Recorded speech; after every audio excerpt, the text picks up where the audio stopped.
मुझसे इतना नफरत क्यों करते हो? मुझे आज जानना है। अब मैं बर्दाश्त नहीं कर सकती। उसके हाथ का खिलौना नहीं बनना चाहती। उसकी आंखें सीधे मेरे आंखों को घूर रही थी जिसमें आंसू भरे हुए थे। उसने अपने हाथों से मेरे हाथों को पकड़ रखा था कि मैं उसे ना मारूं। उसकी खुशबू से मैं अपने होशो हवास खो रही थी। उसने कोई जवाब नहीं दिया, बस मुझे घूर रहा था। अपना मुंह खोला कुछ कहने के लिए, फिर बंद कर दिया। उसका जबड़ा टाइट हो गया, मेरे हाथों को छोड़ दिया और पीछे मुड़ गया। अपनी उंगलियों को बालों में चलाने लगा। मिस्टर अग्रवाल, मैं हल्के से पीछे से कही, घर जाओ डायना। उसकी आवाज बहुत धीमी थी, जैसे थक गया हो। उसके टेबल पर अपना हाथ रखा और सर नीचे झुकाया। उसे हग करना चाहती थी, उसे आराम पहुंचाना चाहती थी। उसकी आंखें हमेशा मुझे बताती थी कि वह कितना तन्हा है, पर वह कभी अपने करीब किसी को क्यों नहीं आने देता। जो कोशिश करता है उसे दूर क्यों धक्का देता है? नहीं, मुझे जानना है। मैं ऐसे और गुजार नहीं सकती। तुम मेरे बॉस हो, इसका मतलब यह नहीं कि तुम मैं रुक गई। कहना चाहती थी, मुझे नहीं रुला सकते, मुझे चोट नहीं पहुंचा सकते। पता नहीं इन शब्दों को कैसे कहूँ। वह मुड़ गया। मेरे आंखों से आंसू टपक कर गाल में गिरने लगे। उससे यूं ठुकराया जाना मुझ पर बहुत भारी पड़ रहा था। मेरा दिल दुख रहा था। मुझे क्यों परवाह है कि वह मुझसे नफरत करता है? मैंने अपने चेहरे को नीचे झुकाया जब उसने अपने हाथों को मेरे गालों पर रखे और मेरा सर ऊपर किया। डायना, मैं तुम्हारे आंखों में आंसू नहीं देख सकता, वह भी मेरी वजह से। इससे मैं कंफ्यूज थी। कभी कभी मुझसे मीठा बर्ताव करता है, कभी कभी मुझे दूर धक्का देता है। तुम क्यों परवाह करते हो? मैंने पूछा। जाओ यहाँ से डायना, वह चिल्लाया। मैं उसे अब मेरे साथ ऐसा नहीं करने दूंगी। उसकी जाल में नहीं फंसूंगी, बल्कि उसके लिए जाल बुनूंगी ताकि वह उसमें फंसे। उसके ऑफिस से बाहर आ गई। दिमाग में एक ही बात चल रहा था, वह ऐसा क्यों कर रहा है? कहानी डायना की जुबानी। मुझे महसूस हुआ सूरज की किरणें मेरे गालों पर पड़ी। मम्मी ने पर्दा हटा दिया होगा। मेरे हाथ तुरंत मेरे गाल पर गए ताकि उसे बचा सकूं। दूसरे साइड में मुड़ गई ताकि मैं सो सकूं। कंबल को खींचकर सर ढक लिया। गुड मॉर्निंग बेबी, उठ जाओ, सुबह हो गई है। वह कंबल को खींच दी। मम्मी प्लीज 5 मिनट सोने दो। मैं भीख मांगी। 7:30 बज गए हैं स्वीटी, तुम्हें ऑफिस जाना है और मैं नहीं चाहती कि तुम अपना ब्रेकफास्ट स्किप करो। मेरी माँ कहीं और कमरे से बाहर निकल गई। मैं गरजने लगी, ऑफिस, मुझे उससे नफरत है। घटिया आदमी कैलाश वहाँ पर होगा, मुझे उससे नफरत है। पिछले शुक्रवार उसने मेरे इज्जत के साथ खिलवाड़ करने की कोशिश की। उसको झेलना दिन पर दिन मुश्किल होता जा रहा है। इस बार उसने हदें पार कर दी। वह HR डिपार्टमेंट का हेड है और मैं उसके अंडर ही काम करती हूँ। मुझे उसके खिलाफ CEO से कंप्लेंट करनी होगी। सब सोचते हैं वह परफेक्ट आदमी है, पर मुझे उसकी सच्चाई मालूम है। नकाब उसने पहन रखा है। क्या CEO मेरी बात पर यकीन करेगा? गरजते हुए मैं बाथरूम गई। क्या तुम श्योर हो तुम वहाँ वापस जाना चाहती हो? माइकल, मेरा भाई, पूछा जब हम ब्रेकफास्ट कर रहे थे। उसका बॉयफ्रेंड कर्ट ने भी हमें ज्वाइन किया था। हाँ, मैं जाना चाहती हूँ। मैं उसे सबक सिखाऊंगी। मैंने काफी कड़क तरीके से कहा। कम से कम मैं कोशिश करूंगी। मैंने कहा, हाँ तुम कर सकती हो डायना, फिक्र मत करो, अब तक सारी चीजों का ध्यान रखा गया होगा, कर्ट ने कहा। और मैं कंफ्यूज होकर उसे देखने लगी। उसकी बात नहीं समझ पाई, पर कैसे? किसी को इस बारे में नहीं मालूम। मैं कंफ्यूज होकर सवाल की। मैंने देखा माइकल कर्ट को घूर रहा है और माँ चुपचाप ऑमलेट खा रही है। माइकल बात को घुमाने लगा। मेरा मतलब सब ठीक हो जाएगा। और मैं उसे देखकर मुस्कुराई। उसे और खींचना नहीं चाहती थी। ओके बाय करके मैं ऑफिस की ओर निकलने लगी। घबराहट में थी। CEO से कैसे बात करूंगी, पर मुझे रिलैक्स करना होगा। टैक्सी में आराम से बैठ के रिलैक्स कर रही थी। अपने फोन के कांटेक्ट देखने लगी और एक कांटेक्ट मुझे नजर आया। MM के नाम से मैंने सेव कर रखा था। कौन हो सकता है, मैं सोचने लगी। सर हिलाया। शायद इतना जरूरी ना हो। फिलहाल दूसरी चीजों पर ध्यान रखना होगा। 6 महीने हो गए हैं और मेरे सब चीज एक जैसा है, कुछ भी नहीं बदला।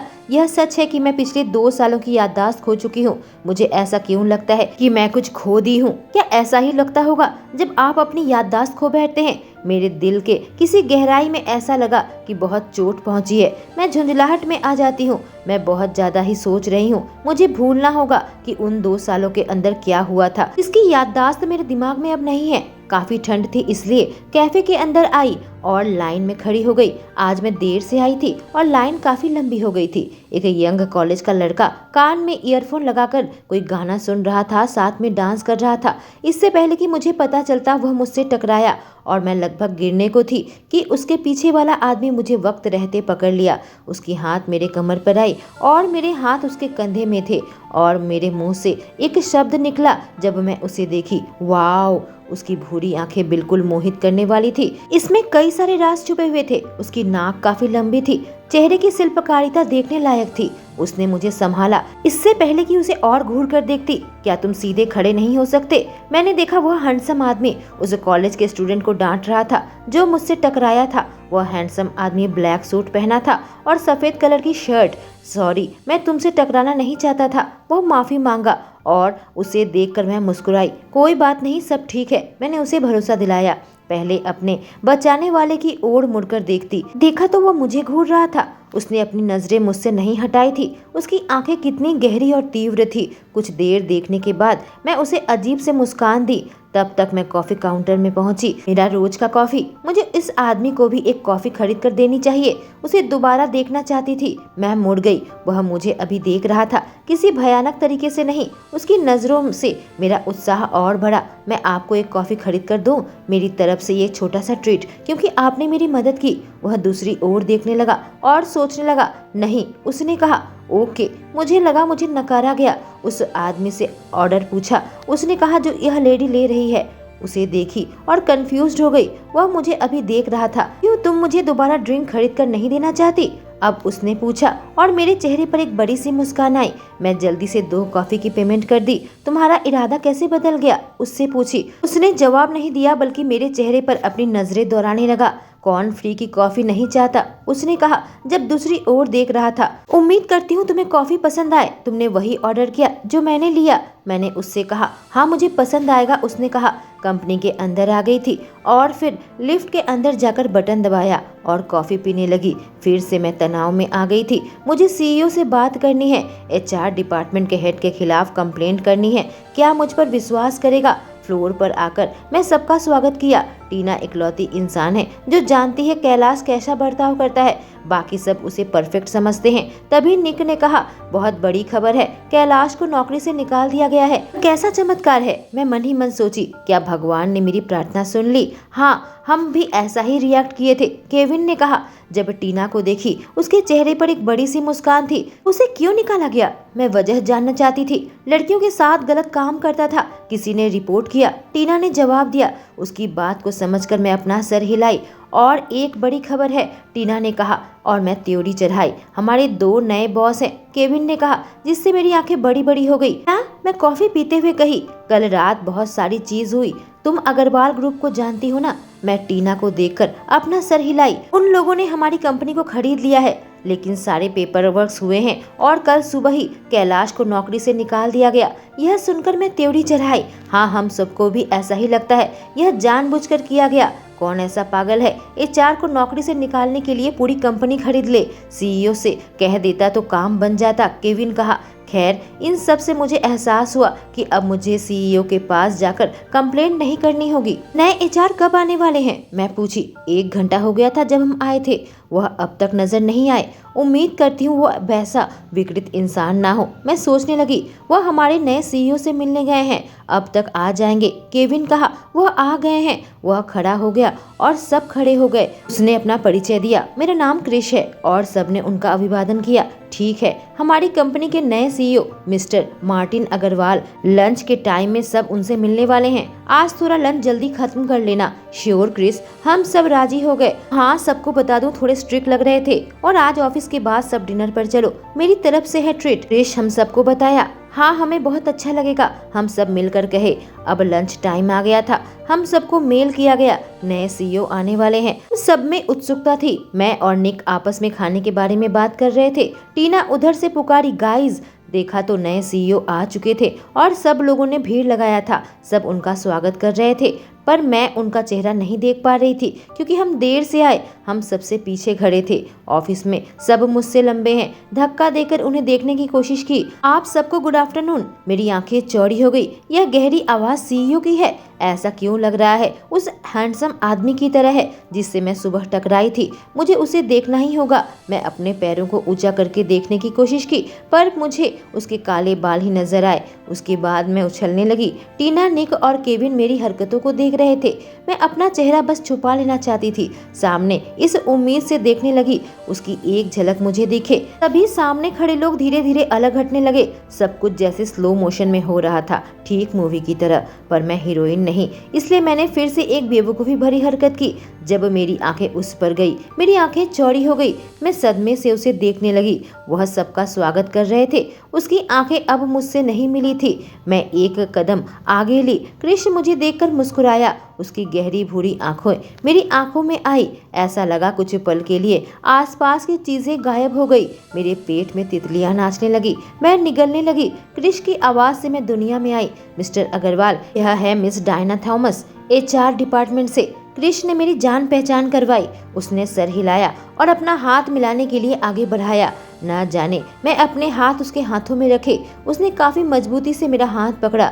मैं अपनी नजरें उसके चेहरे से हटा नहीं पाई। सोचने समझने की शक्ति खो चुकी थी। हैंडसम आदमी, मैं जोर से कही। इस लम्हे मैं अपने ध्यान से बाहर आई। मेरा मुंह खुला का खुला रह गया। लोग एक दूसरे को देख रहे थे। मैं आखिरी बची थी जिसका इंट्रोडक्शन होना था। क्रिश को देखी। उसके चेहरे में भाव थे। अब मैं तुम्हारी मदद नहीं कर सकता। हैंडसम आदमी, नहीं, मेरा मतलब मिस्टर अग्रवाल को देखा तो उसके चेहरे पर एक नखरे की मुस्कान थी जो वह छुपाने की कोशिश कर रहा था। आई एम सॉरी सर, मैं फुसफुसाई। उसने मुझे अनदेखा किया और दूसरी ओर देखने लगा जिससे मुझे चोट पहुंची। मैं सांस छोड़ी और अलग हट गई। सबको देखने लगा। Good evening everyone. मुझे पता है अचानक से आपके बॉस बदल गए हैं। आपका काम बढ़ गया होगा। आप यही सोच रहे हैं। मुझे गलतियां पसंद नहीं और गलतियों के लिए बहाने जरा भी नहीं। यह नहीं कह रहा कि आप लोगों को नौकरी से निकाल दूंगा। अपना काम ध्यान लगाकर करे और इधर उधर कानाफूसी न करे। सबसे बड़ी बात, औरतें जो यहाँ काम करती है उनको इज्जत दें। सिर्फ औरत ही नहीं, सबको इज्जत बख्शें। बस मैं इतना ही उम्मीद रखता हूँ। उसका भाषण खत्म हुआ। आप लोग अपने काम पर लग जाइए। सब लोग अलग अलग हट गए। मैं सोचने लगी पिछले 5 मिनट में मैंने क्या बेवकूफ़ी भरी हरकत की। वो फाइल्स मेरे ऑफिस में पहुंचा देना। लंच के बाद उसने हुक्म चलाया। ठीक है मिस्टर अग्रवाल, क्रिश कहा। लंच पूरी करने के बाद हम आपस में बात कर रहे थे। मैं अपने ख्यालों से बाहर आई जब क्रिश निक को बुलाया। यह सारी फाइल मिस्टर अग्रवाल को अभी पहुंचा दो, उसने कहा।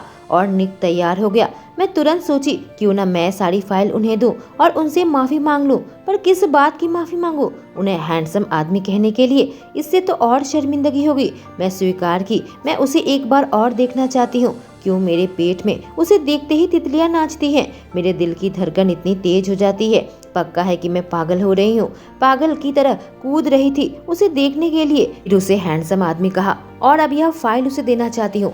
निक लिफ्ट तक गया। रुको निक, मैंने उसे कहा और जल्दी से उसके पास गई। मैं फाइल उन्हें दे दूंगी। और कैसा रहेगा तुम जाकर मेरी टिफिन खोलो जिसमें मैंने कुकीज लाया है, मैंने उससे कहा। क्या सच में? ठीक है, वह मान गया और मैं उससे वह फाइल ले ली। उसका शुक्रिया करके मैं ऊपर आ गई। रिसेप्शनिस्ट मुझे उसके कमरा बता दिया था। सारी फाइल पकड़कर ध्यानपूर्वक चल रही थी और फाइल के ऊपर से मैं देख रही थी। दरवाजे पर मैंने खटखटाया। अंदर आ जाओ, आवाज आई। दरवाजा खोला और उसे फिर बंद किया। मेरे पेट में फिर से तितलियां नाच रही थी। फाइल के ऊपर से देखी तो वह नीचे अपनी फाइल को ही देख रहा था और ध्यान से उसे पढ़ रहा था। मुझे देखने तक की परवाह नहीं की। मैं चलती रही। आखिरकार उसके टेबल तक पहुंची। हिम्मत जुटाकर मैं आखिरकार कही, गुड आफ्टरनून सर, यह वह फाइल है जो आपने मंगवाया था। वह पन्ना पलटने वाला था, अचानक से रुक गया। इससे पहले कि ऊपर देखता और मेरी आंखें उससे मिलती, वह अवाक होकर मुझे देखने लगा जैसे कि मेरे आने की उम्मीद न की हो।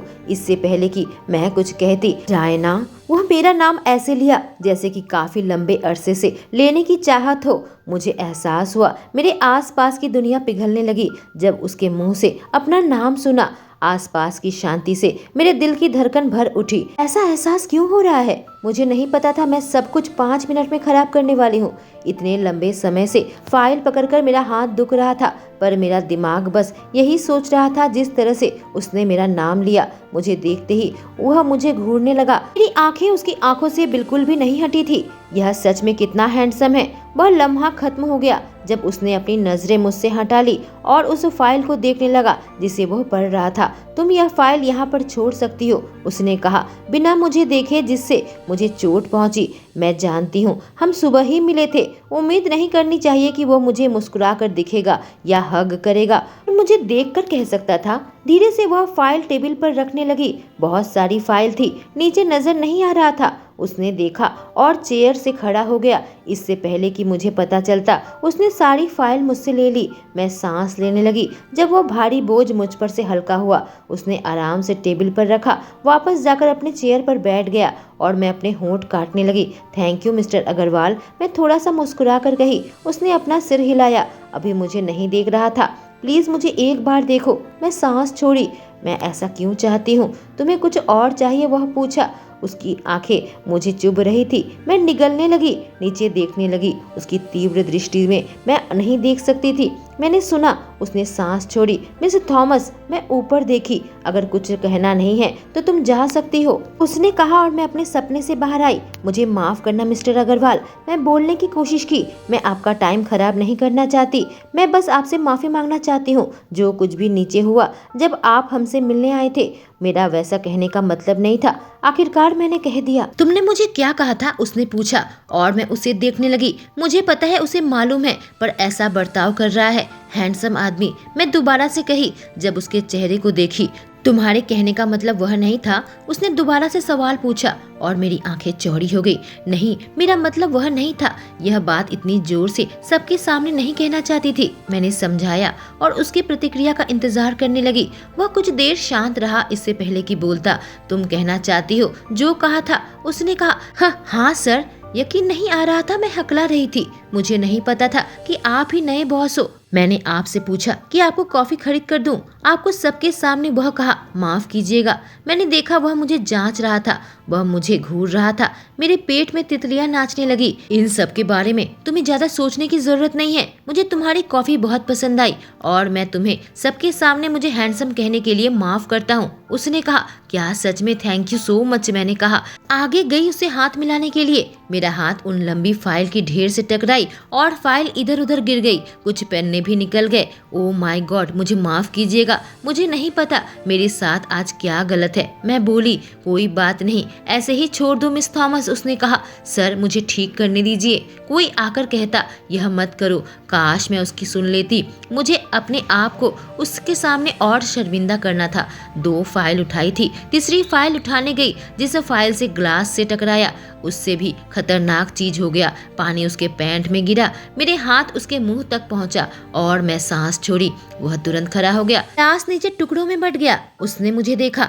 भगवान, अब तो मेरी नौकरी गई। मुझे सच में माफ कीजिए। मैंने टिश्यू पेपर उठाया, जल्दी से उसके पैरों के सामने गई ताकि उस पानी को साफ कर सकूं। तुम क्या कर रही हो? उसने मांग की। मैं झुककर उसके बेल्ट को पकड़ी। सर, अपना पैंट उतार दीजिए, जल्दी से सुखा देती हूँ, मैंने कहा जब उसने अचानक से मेरा हाथ पकड़ा ताकि मुझे रोक सके। मेरी तरफ देखो। जल्दी से मैं उनका ऑर्डर फॉलो की। अब गहरी सांस लो। मैंने वैसा ही किया। अब सांस छोड़ो। 2-3 बार मैंने ऐसा ही किया। मेरी नर्वसनेस कम होने लगी। उसने अपने हाथ मेरे कंधे से हटाए। मुझे नहीं लगता अगर मैं अपनी पैंट उतार देता ताकि तुम उसे सुखाती, यह अच्छा इंप्रेशन जाता मिस थॉमस, उसने कहा और मेरे दिमाग धीरे धीरे काम करना शुरू किया। नहीं, तुम्हारे इमेज के लिए अच्छा होता। मैं अपने होंठ काटने लगी। आई एम सॉरी सर, मुझे बहुत ही शर्मिंदगी महसूस हो रही थी। मैं कितनी बेवकूफ हूँ। यहाँ से दूर जाकर किसी गड्ढे पर रहना चाहती थी। तुम जा सकती हो, उसने कहा। ओके, सॉरी इन उलझनों के लिए। मैं जाने लगी। रुको, उसने कहा और मैं मुड़ गई। मेरे पैरों को देख रहा था। देखा तो मेरे पैरों के सामने एक बड़ा कांच का टुकड़ा था। तुम्हें संभल कर चलना चाहिए। वह बोला। माफ कीजिएगा सर, मैंने कहा। जल्दी से उस कमरे से भाग जाना चाहती थी, पर अगला शब्द जो उसने कहा मेरे सम्मान को ठेस पहुंची। मिस थॉमस, मैं उसकी ओर मुड़ी। लगता है तुम और कुछ नहीं जानती, बस सॉरी कहने के अलावा। दोबारा यहाँ मत आना जब तक मैं तुम्हें दोबारा न बुलाऊं। मैं नहीं चाहता कोई बेवकूफ इंसान मेरा दिन खराब कर दे और मेरे काम को भी। उनके शब्द इतने रूखे थे कि मेरा दिल कुछ पलों के लिए बैठ गया। किसी ने एक बाल्टी ठंडा पानी मेरे सर के ऊपर डाल दिया हो ताकि मैं इस दुनिया में वापस आऊं, पर यह मैंने जानबूझकर नहीं किया था।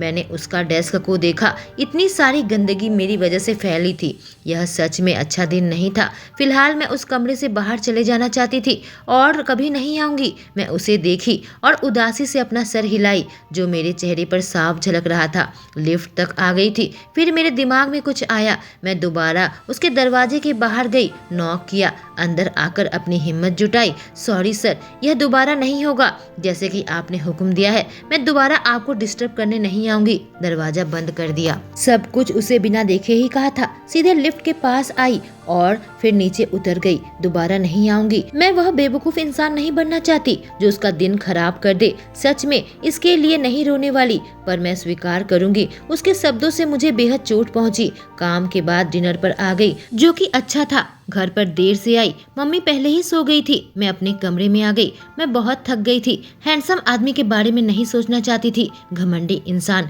पर उतना भी घमंडी नहीं था। जल्दी रात बीत गई और सुबह आ गया। मेरे भाई ने कहा, मम्मी इधर आओ, देखो यह बुके कौन भेजा। मैंने देखा किसी ने गुलाबी गुलाब का गुलदस्ता भेजा था। एक नोट लिखा हुआ था। जो उसे भेजा उसे कैसे पता चला कि यह मेरा पसंदीदा फूल है? मैंने कार्ड खोला तो लिखा हुआ था, यह खूबसूरत फूल तुम्हारे लिए, तुम्हारे दिन शुभ रहे, कारा मियाँ, आत्मा रहित मेरे द्वारा। मैं निर्वाक होकर वहीं पर खड़ी रही और उसे पढ़ रही थी। कारा मियाँ, आत्मा रहित में कही, जरूर यह गलत पते में आया होगा। नहीं, बिल्कुल भी नहीं, सही पते में आया है। भाई बोला। मेरे चेहरे पर एक मुस्कान आई थी। यह किसने भेजा? आज क्रिश का मिस्टर अग्रवाल के साथ एक मीटिंग थी, इसलिए हम पांचों बहुत मेहनत से काम कर रहे थे। 3 हफ्ते से हम पूरे HR डिपार्टमेंट बहुत मेहनत से काम कर रहे हैं, जितना कि 6 महीने में नहीं किया होगा। आज हमारी बारी थी नौकरी से निकाले जाने की। 3 हफ्ते हो गए थे। उस शर्मिंदगी के बाद मैं उससे नहीं मिली थी। उसने मुझे अपने पास आने को मना किया, और ऐसा नहीं कि मैं उसके बुलाने का इंतजार कर रही थी। और मेरे दिमाग में वह रहस्यमय आदमी भी घूम रहा था जो मुझे फूल भेजता है, कभी गुलाब तो कभी ट्यूलिप तो कभी दूसरा फूल। साथ में नोट भी रहता था, तुम्हारा दिन शुभ रहे। वह रहस्यमय आदमी कौन हो सकता है? मैं, केविन और निक लंच करने आए थे क्योंकि 2 बज रहे थे और 3 बजे मीटिंग थी। टीना अभी नहीं आई थी क्योंकि क्रिस उसे ज्यादा काम दिया। उम्मीद करती हूँ क्रिस पहले बॉस की तरह विकृत ना हो। खाना आने वाला था। मैंने कहा टीना को भी बुलाकर लाती हूँ। लिफ्ट के सामने आ ही रही थी, अचानक से मुझे सुनाई दिया, गुड आफ्टरनून मिस्टर अग्रवाल।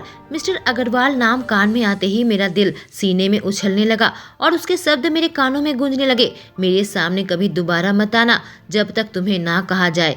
मैं नहीं चाहता कोई बेवकूफ इंसान मेरा दिन खराब करे। वहाँ से जल्दी से टेबल में बैठकर मेन्यू कार्ड से मैंने अपना चेहरा छुपा लिया। दोस्त बहुत ही अजीब निगाहों से मुझे देख रहे थे कि मैं ऐसा क्यों किया, बाद में बताऊंगी, मैं फुसफुसाई। मैं निचले होठों को घबराहट से काट रही थी। निक और डायना, जो कैंटीन का आदमी हमारा ऑर्डर लेता था, वह हमें बुलाया। निक खड़ा हो गया। मैं खाने के पास जाने लगी, पर मेन्यू कार्ड से अपना चेहरे को अभी भी ढक रखा था। क्या मुझे मेन्यू कार्ड मिल सकता है प्लीज? मैंने उसकी नशीली आवाज सुनी। हे भगवान, मुझे इसके सामने आकर खड़े होने की क्या जरूरत थी? श्योर मिस्टर अग्रवाल, निक ने कहा और जल्दी से उस मेनू कार्ड को पकड़ लिया जिससे मैं अपना चेहरा छुपा रही थी। मैं निक को घूरने लगी, हिम्मत नहीं की कि उसकी आंखों में देखूं। हैंडसम आदमी उसके बगल से गुजरने लगी, चुपचाप अपना ध्यान खाने में लगाने लगी। आखिरकार हम वापस आ गए। क्रिस हम सबको बुलाया। उसने कहा हम सबको इस मीटिंग में चलना होगा। यह सुनकर मैं बिल्कुल उछल पड़ी। मैं घबराने लगी थी। कम ऑन डायना, यह बस एक मीटिंग है। मीटिंग में गए। मिस्टर अग्रवाल ने कहा हम आप सबको इसलिए बुलाया क्योंकि सब कोई बहुत अच्छा काम कर रहे हो। सीधे टॉपिक पर आया। समय बर्बाद नहीं करना चाहता था।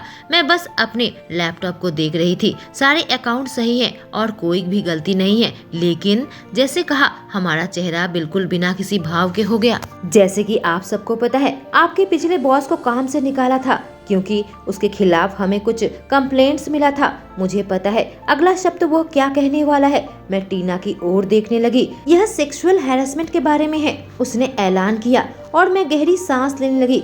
आसपास की हवा गहरी हो गई थी। सब लोग चौंक गए। मुझे नहीं पता था वह ऐसा आदमी था। निक ने कहा हम सब के साथ अच्छा बर्ताव करता था। केविन ने उसका समर्थन किया। बहुत सारी चीज है जो उसके बारे में तुम लोग नहीं जानते थे। बहुत सारी कंप्लेंट्स आई थी। मैं नहीं चाहता मेरी कंपनी का रेपुटेशन खराब हो। कंपनी में यह सब कुछ नहीं चलेगा। मैं बर्दाश्त नहीं कर सकता कि मेरी एम्प्लॉय यहाँ सेफ ना हो, अग्रवाल ने कहा। मेरे आंखों से आंसू बहने लगे थे। वैसे ही हाल टीना का भी था। मैं चाहता हूँ तुम सब इन मामलों में ध्यान दो। नहीं चाहता यहाँ के एम्प्लॉय इन सब से दोबारा गुजरे, उसने ऑर्डर दिया। Of course Mister Agarwal, Chris ने जवाब दिया। मैंने अपना चेहरा उठाया तो देखा टीना के आंखों में आंसू बह रहे थे। बस मैं यही कहना चाहता था, एचआर डिपार्टमेंट में होने के कारण इन सब चीजों का ध्यान आप सबको ही रखना होगा, वह बोला, जिससे सब लोग सहमत थे। अब आप जा सकते हैं। टीना अपने आंसुओं को रोक नहीं सकी। वह जल्दी से निकल गई और क्रिश भी उसके पीछे पीछे जाने लगा। उसके साथ क्या हुआ? केविन मुझसे पूछा। मेरी आंखों में भी आंसू भर आए थे। केविन मुझे देखकर सदमे में आ गया। ने तुम्हारे साथ भी ऐसा किया? केविन ने पूछा। हम अंधे कैसे हो सकते हैं? निक ने कहा। दोनों जा सकते हो, मैं डायना से बात करता हूँ, उसने हुक्म चलाया और वह दोनों सर हिलाते हुए वहाँ से निकल गए। मैं जल्दी से अपने आंसुओं को पोंछा।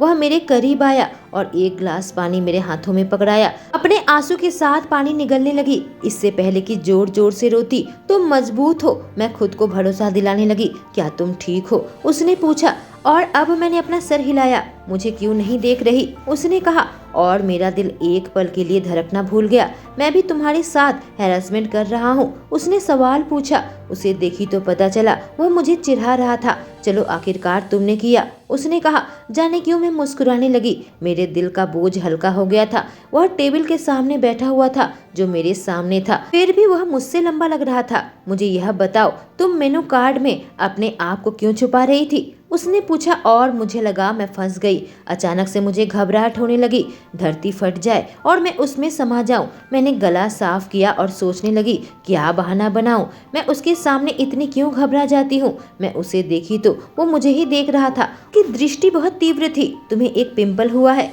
उसने कहा। यह तो तुम्हें पहले नहीं था, इसे कैसे पता चला? बहुत ही जल्दी चीजों को देख लेता है। अचानक मुझे एहसास हुआ। उसके हाथ मेरे कानों के पीछे गए। जब वह दाग को देखने लगा, मैं जल्दी से उसके स्पर्श से अलग हटी और अपने बालों को ठीक किया। अपने हाथों को खींचकर अपनी पॉकेट में रखा। एक्सीडेंट की वजह से हुआ है, मैंने कहा। उसने कुछ नहीं कहा। तो तुम क्या छुपा रही हो? उसने कहा। मैं बस आपका इंस्ट्रक्शन फॉलो कर रही थी मिस्टर अग्रवाल। आपने कहा था जब तक आप न कहें मैं अपना चेहरा आपको न दिखाऊं, मैंने कहा। ओ अच्छा, मेनू कार्ड के पीछे अपने आप को छुपाकर? उसने पूछा। अगर मुझे ऐसा ही करना पड़े तो मैं करूंगी, मैंने जवाब दिया। इतना कहकर मैं तुरंत उठ गई। अब इजाजत दे मिस्टर अग्रवाल, कहकर मैं जाने लगी थी, पर मेरा पैर कुर्सी से टकराया और मैं सीधे उसके ऊपर गिरी। मैं उससे दूर हटने ही जा रही थी और मेरा पैर मुड़ गया और मैं उसके ऊपर दोबारा गिरी। मुझे माफ कीजिएगा। मैं दोबारा से खड़ी होने की कोशिश की। इस बार उसने मेरी मदद की। मेरी कमर को पकड़कर मुझे अपने पैरों में खड़ा करवाया। उसके सामने ऐसा क्यों घबराती हूँ? उसके हाथ अभी मेरे कमर पर थे। मेरा शरीर उसके शरीर से हल्का सा दबा हुआ था। क्यों यह बहुत ही जाना पहचाना था। यह स्पर्श मुझे शांत कर रहा था। नहीं चाहती थी वह मुझे कभी छोड़े। क्या तुम ठीक हो? वो फिक्र के साथ पूछा। मैं उसकी आंखों में देखी। उसकी आंखों में मेरे लिए फिक्र थी। मेरा दिल धड़कने लगा। मैंने अपना सर हिलाया। उसका हाथ अभी मेरे कमर में था, मेरा हाथ उसके कंधे पर। मैंने अपना हाथ हटाया और उससे एक कदम दूर गई। उसने भी अपने हाथ हटाकर मुझे जाने दिया। मैं तुरंत उसके स्पर्श को मिस करने लगी। मेरे साथ क्या गलत है? ऐसा क्यों महसूस कर रही हूँ? Thank you. और तुम्हें ध्यान रखना चाहिए मिसेस थॉमस, बिजनेस टोन में बात करने लगा। अपना सर हिलाते हुए जाने लगी और इस बार चेयर को मैंने अपने सामने से हटाया। इससे पहले कि दरवाजे के पास जाती, मुझे याद आया मैं उससे क्या कहना चाहती थी। Mister Agarwal, thank you Kailash को फायर करने के लिए और इस मामले को महत्व देने के लिए। उसके कहने की जरूरत नहीं है, यह मेरी जिम्मेदारी है मिस थॉमस। मैं बर्दाश्त नहीं कर सकता कोई तुम्हें परेशान करे। वह रुक गया। या किसी दूसरे को कुछ ऐसा हो तो तुरंत क्रिश को रिपोर्ट करना या सीधे मेरे पास आना, मैं ध्यान रखूंगा, उसने कहा और उसके लिए मेरे दिल में इज्जत बढ़ गई। जरूर मैं करूंगी, थैंक यू। मैं उसे एक छोटी सी मुस्कान दी और बाहर आ गई। याद आने लगा वह हादसा जब मैं उसके ऊपर गिरी थी और मैंने अपने हाथ से चेहरे को ढक लिया और फिर अपने चेहरे के पिंपल को देखने लगी। सांस छोड़ते हुए चेहरा धोई। मैं मार्टिन अग्रवाल के बारे में और जानना चाहती थी। मैंने गूगल किया और उसकी सेक्सी पिक्चर नजर आई। मिलिट्री बैकग्राउंड का था। पर्सनल लाइफ में देखा, जानना चाहती थी कोई गर्लफ्रेंड है या नहीं। निराश हो गई क्योंकि वह अपने रिश्तों को प्राइवेट रखता है।